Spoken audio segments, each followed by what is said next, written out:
Thanks for visiting our channel again. With the music fading in the background, Mick Jagger relaxes in his chair and takes moderate sips. The question, "Who are your favorite singers?" has been asked of him 1,000 times. Something changes, though, tonight.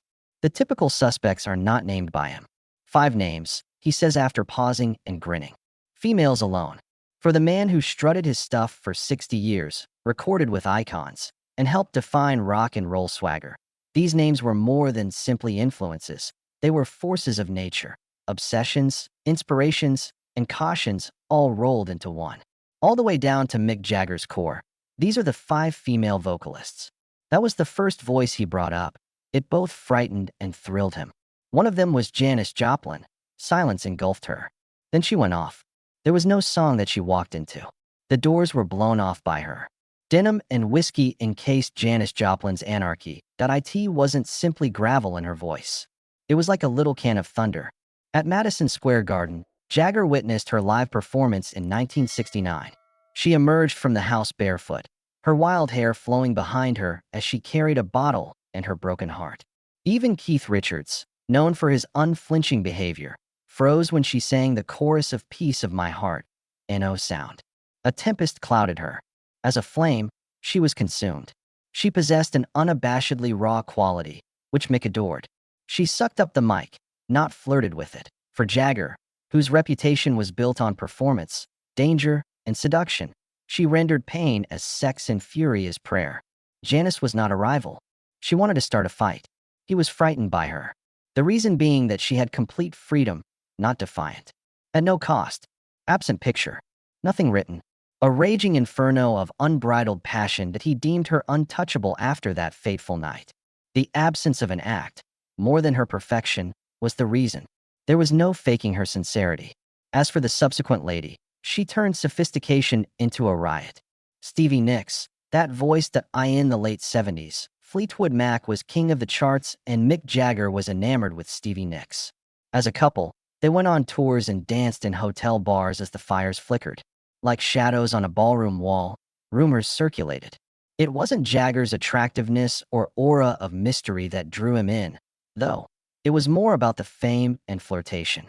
Her voice was heard as the kid describes life in the 1950s. He or she wonders if the era was primarily defined by style. This is due to the fact that children enjoy the enchanted tale that engulfed each and every word written by Pascoe. His statement was that she had the ability to transform any farewell into a prophecy. Like a man in a trance, he let his guard down and gazed wide-eyed as she performed Gold Dust Woman live. Instead of belting, Stevie created. While she was captivating, she remained unobtrusive.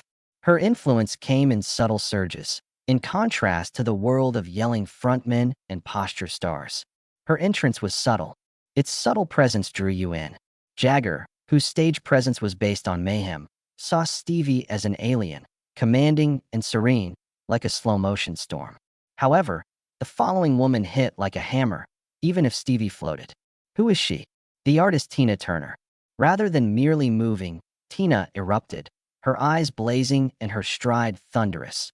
Jagger had a lifelong fascination with stagecraft, choreography, and performance. What about Tina, though? The stage seemed to be struggling to keep up with Tina. Instead of a performer, she resembled a cyclone encased in muscle and sequence. Instead of strolling out, she pounced on it. A thunderclap accompanied each footfall, a battle cry in every scream. Instead of performing, she emerged victorious. It was all chaos. Her body, her voice, her presence. The spectators were completely outmatched. She wasn't the type to merely follow the beat. Through punishment, reinterpretation, and manipulation, she subdued it. Jagger, one of the greatest performers of all time, felt himself vanish alongside her when they eventually joined the stage in 1985 for State of Shock. She almost blew him off it, he admitted later, and everyone watching could tell. Even legendary figures can be overshadowed by genuine power in those little moments, as she reminded the world. Her pace was angry, her voice was powerful, and she never stopped moving. There was never mayhem in any of the tracks, only perspiration and wrath. Just accuracy. She had command over the tempest she let loose. Mick saw in Tina more than a singer. He saw a demonstration of strength, passion, and soul. The space was illuminated only by her presence. No trickery or lights were necessary.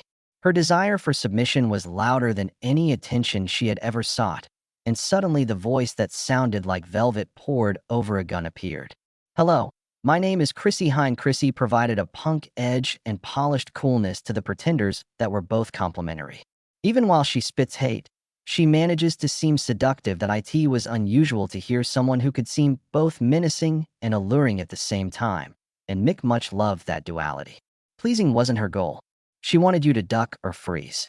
They crossed paths in the early 18th century, a time when the rock world was undergoing a metamorphosis. He anticipated a blaze that he received nothing but steel. She was more direct, frank, and courageous than he was. She was also quicker, drier, and less apologetic in conversation. Some vocalist shouts could not cut as deeply as her silences. She remained cool and collected while performing. Chilled, exact, and irresistible, she dominated. She seemed unconcerned about your feelings for her. Because of that, you couldn't tear your eyes away. Her performance of Brass in Pocket was more of a lipstick-wrapped warning than a request.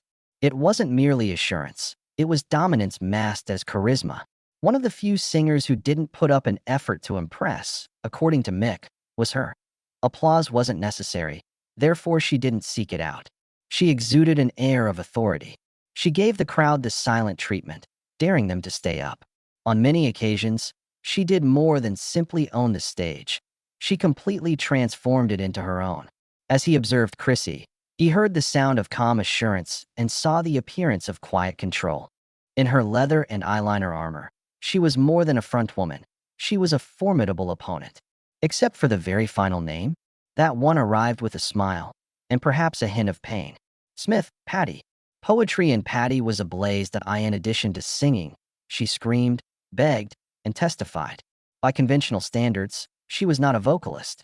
She had electric poison coursing through her veins and was a prophetess with a microphone. Her stage was haunted, not illuminated. While she was in her late teens, Jagger went to CBGB to see her play.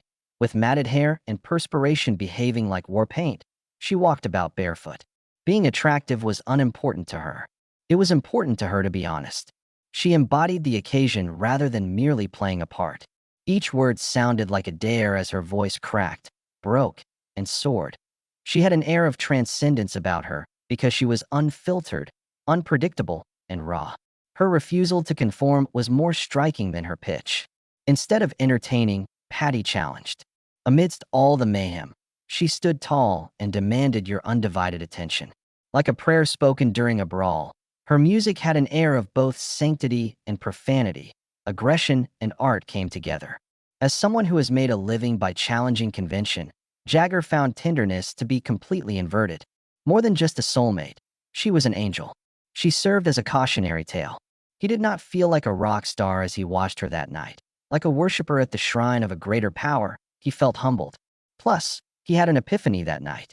Of everyone there, he wasn't the most intrepid. Yeah, she was.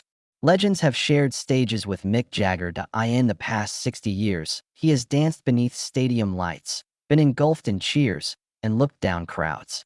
It wasn't the quickest drummer or loudest guitar player, though, who rocked him to his very core. Ladies, it was them. Female rock stars who didn't wait for anyone's green light to break in.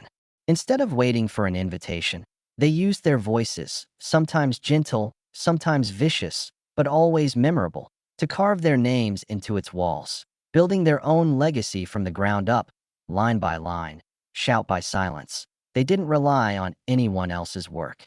They made noises resembling thunder and murmured messages of caution. They spoke, enticed, broke, and flew. Their hearts were out in the open as they sang, and they ignored anyone who tried to tell them to be quiet. Truth, not loudness, is what matters most, they kept telling him. The depth of your incision, not the force of your blow, determines your greatness. Their memories and voices continue to reverberate through his life, appearing in his work like lingering smoke after a fire. Not because he tried to pass himself off as one of them, but because he saw the holiness in their anarchy and realized that these queens never needed crowns in a world full of kings.